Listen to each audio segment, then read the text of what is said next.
Went to Sæby Denmark Beach kan leng do na walking pa in helai hi kan walk na ve ber chu nia hianin amoi se hi lo en ve ro a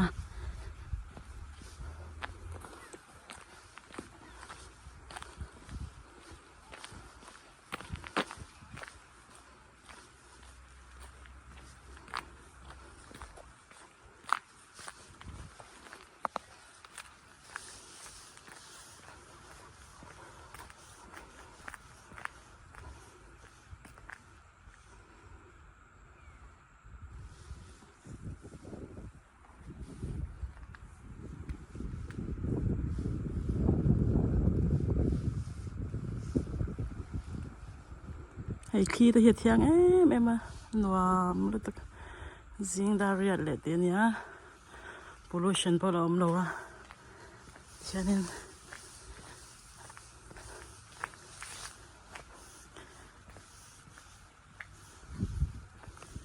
beach kan nia samara chan tourist an don tama ni lo chan hay kan khwa hi ti hanin tu na nga chan na thokin nan thoka ina te ina anom boxi a vạc về đến kem thấy em mà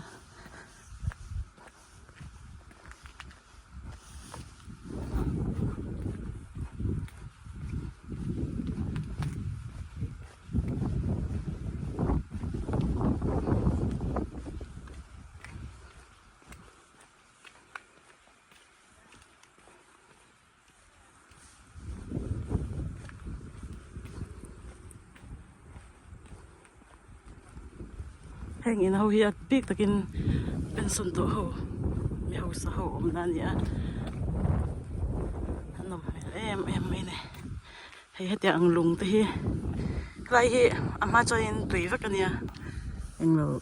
an don siam bela Norway tangte Sweden tangte lung hen don thiara ti hanin I khomwala lak bel to lo nan lung lian pui hi ramdang tang don thiar thinaอะไรลุงก็ลากเบลตัวแล้ววะเดินมักจะจีแม่มาฟังนั่นเว้งทักเขาไหมไอ้ที่เห็นอโมยเสียเฮียที่เงี้ยนะเหี้ยอมเราบ่าวรอกแต่เห็ดเทียงที่แม่มา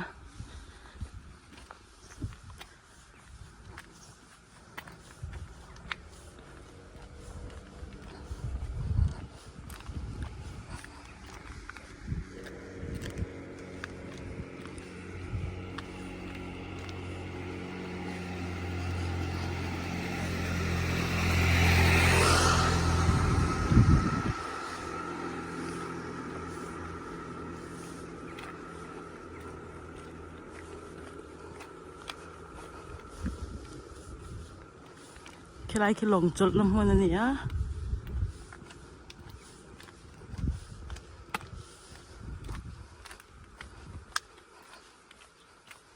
ไอ้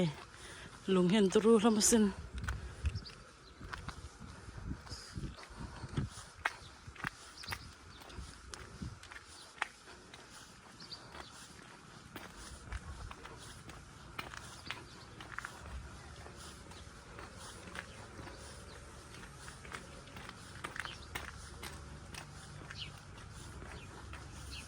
ปัลหงน่าเสียมตัวเฮ่เทียนแนนลุงแนนเทียนนี่มวยครบไหมจะฟิกทอรีอะไรให้เราปังหัวตานันเสียมันนี่อ่ะอินเฟียมนะ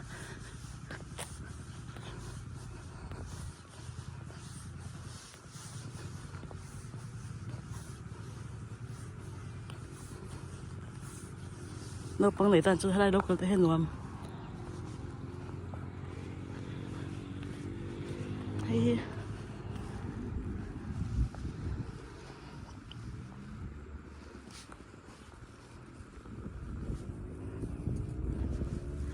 แห่งตัวที่ให้ไรกันอมนะหัวนะไอ้สวัสดีบากเตะเลยให้รุ่นลุงเลยลุงเตะก็ยังอมเผาคันดิตาให้แห่งสังกเพกิตำเอ็มไปเนี่ย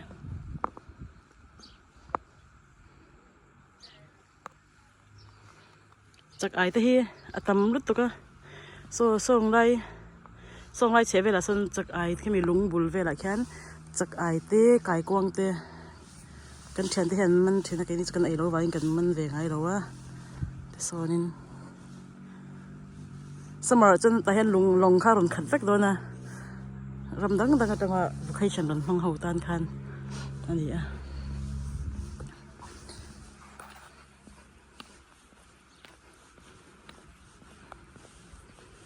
ไอ้ที่เดนมาร์กเมฟใครอันจวนินอาจุงลำมาสเตย์บุยตีอิน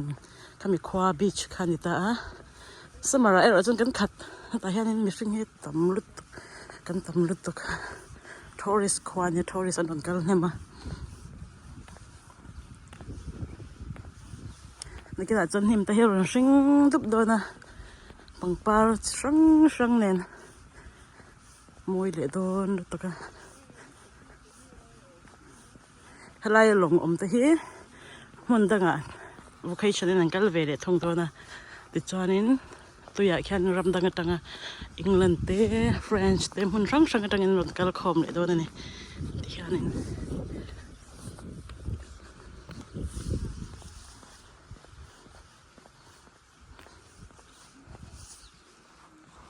ไอ้เซบุยฮาวน์ที่จูบีชที่นั่นนี่มั้งไอ้กันคว้าคอมมิ่งอันนี้ที่เล่นเก็บไม่เห็นไฟเดินมักจะไฟมาบอลหลอหมูตัวเร่งเราฉันจะมีปุ๋ยที่เห็นสวีทปอยละกอร์ค่ะกันอิบเตียกันอากาบอลหอบกันหูน่ากันไปเลยไหมอ่ะอันนี้เราจะอินากันหอนไหมที่เห็นนี่ว่าอินจะขี้โดนหนวมครบไหมrồi khi hiện đêm em mà thì khai nên đàn bạc có té bạc hạt chứ beach trên đông hồ về này mấy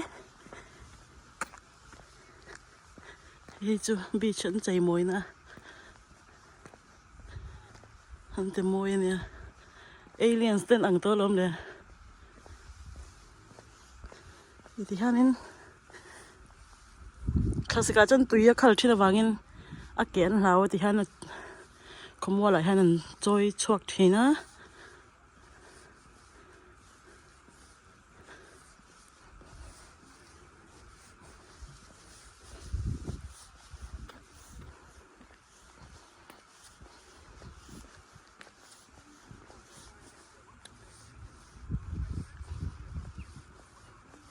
xe bị lỏng vách cái này xe bụi thì Asia đàn này hin Asia đàn hi lệ y khai in zoom này chứ mà thì khăn trong số nấc rồi này cầm biết cho ta cái đồn hũ là anh nói xin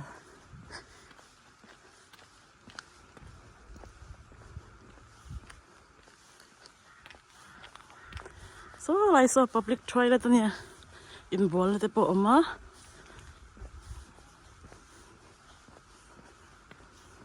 tuy liệu nó dọc tật cho số là mà số nộm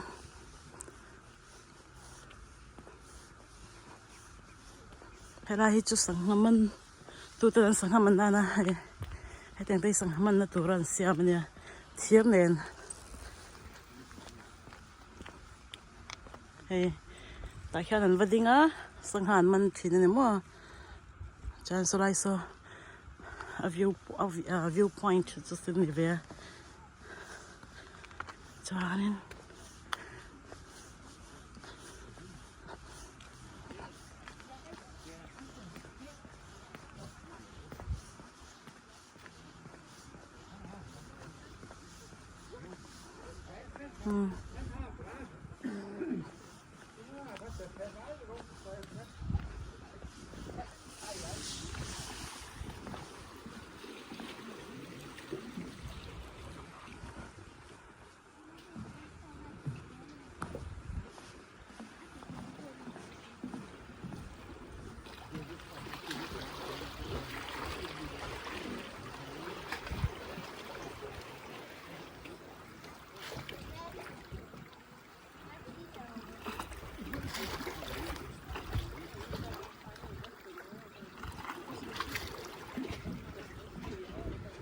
anh về đây hắn sang chắc ai cho mình chỉ này nè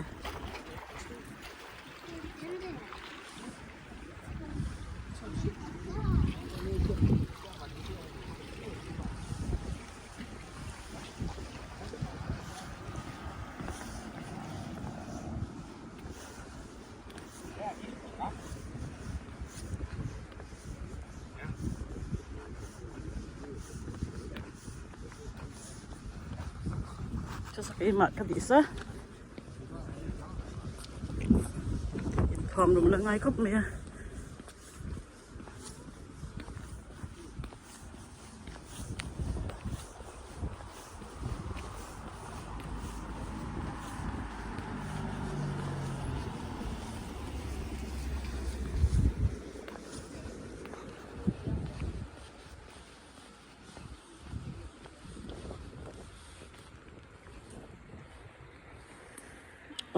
cái thành cái này public toilet cho nhá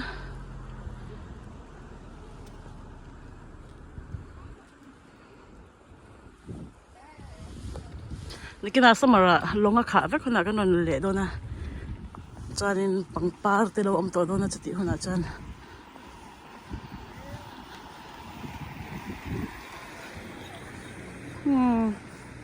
วิเตเตเขาพออนุวักันอีกแค่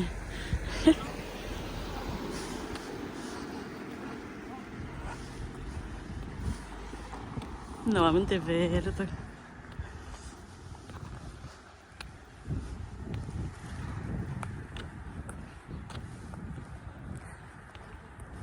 สิ่งกัลยานินพลุชันเราอมเราว่าทะลุตกยานินขี้ตะเฮียตะเทียงเห็นไหมมั้ง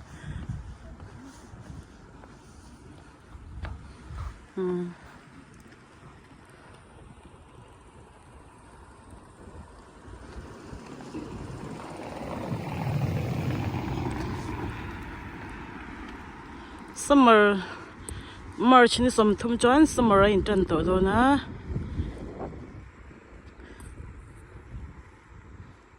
จุดที่คนอาจจะนำมวยโดน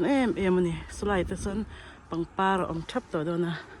นี่ตัวน่าจะคลาสสิกเนี่ยโรฟก็นี่ก็น่าโดนทักตัวนะตัวMarch นี่สมทุมยานินปังปาเท่าแต่นนด่าเวกตัวนะมวยตัวนี่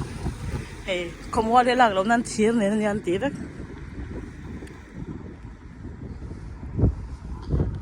เดินมักเที่ยงหิมเสียจุดที่ฮันนินหัวเทียมไม่ยังบนลมหูตัวที่อมเราว่าตู้มันสรังกันไปเราว่ารำขัดเที่ยงหิมตัวจวนรำสรการนี่เราอามีปุ๋ยตะกันนี่มั้งอามีปุ๋ยเต้นดิสเพลินไหนตะกันเจ็ดจวนสรการท่านี่ไหมสรการท่าตัวให้กันเอาวักเชนมาเซงินข้อชุงข้อปุ๋ยมวยตัวเล็กย่างหิมตัวเล็กตัวจนมีปุ๋ยแต่กันไปหมดเปล่ามันสับปะรดมาจนให้ลงอันติข้างนั้นนี่ตาตุยันตาข้างนั้นอินนี่ตา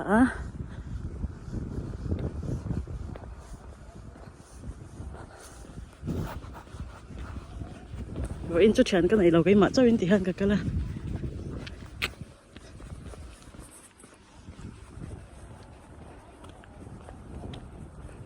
กับวิดีโอสแตนกับแกงเราอะเอ็นจะหาแต่ไม่ไทย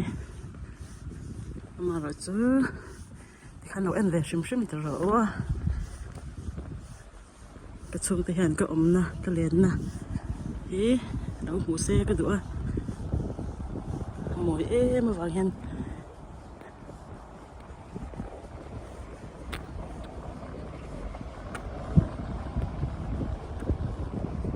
ให้กันเดินมักเฟลย์อันเนี้ย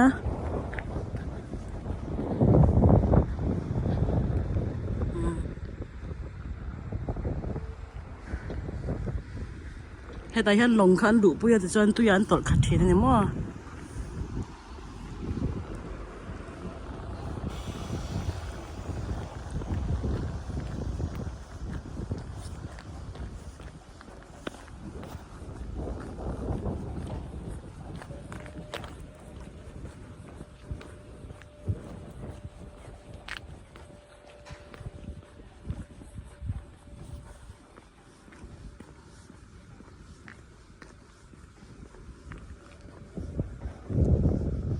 โซ่ไรมีเล่มโซ่ so Sæby à cháu Denmark pum pui à han Denmark à cháu mà nè so mình làm sao mà anh không làm mai nữa mà hen history này mà sinh cái nào anh chăng tổ đâu cái nào anh non lên cái nào xử lý đón chăng này hệ khai hiện hữu chân Denmark à Sæby à anh khan là đi khai em sẽ thấy đâu nè Denmark cũng bây giờ Sæby Beach cho cái nào nu thì là bắt khát ngạc anh em mà tại hiện lồng khát vắt đâu nè thì khan in hay là khang cho cái tiền riệp hết mày ăn